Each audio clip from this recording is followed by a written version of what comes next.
Eve teasing শুধু একটি সামাজিক সমস্যা নয়, এটি একটি আইনি অপরাধ। বিশ্ববিদ্যালয়, অফিস কিংবা কর্মক্ষেত্র যেখানেই হোক না কেন, ইফটিজিং রোধে আমাদের আইন পরিষ্কার নির্দেশ দিয়েছেন।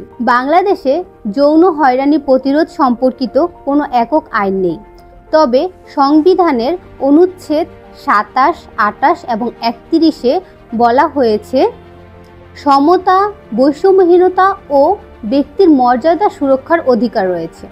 2009 সালে Bangladesh national women's lawyer association high court ডিভিশনে একটি রিট পিটিশন করে। এই মামলায় হাইকোর্ট যৌন হয়রানি প্রতিরোধে প্রথমবারের মতো কিছু গাইডলাইন্স প্রদান করেন। যৌন হয়রানির সংজ্ঞার মধ্যে পড়ে মৌখিক, শারীরিক, অঙ্গভঙ্গি, ইঙ্গিত, এমনকি অনলাইনে অশোভন মন্তব্য। শিক্ষা প্রতিষ্ঠান বা অন্যান্য কর্মক্ষেত্র বা অফিসে একটি করে কমপ্লেন্ট কমিটি গঠন করতে হবে।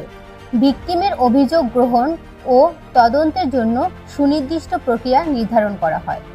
এই গাইডলাইন্সগুলো বাংলাদেশের সেক্সুয়াল হ্যারাসমেন্ট প্রিভেনশন ল-এর জায়গা নিয়েছে এবং এটি শুধু নারীর উপরে নয়, বরং নারী, পুরুষ এবং তৃতীয় লিঙ্গের উপরেও প্রযোজ্য।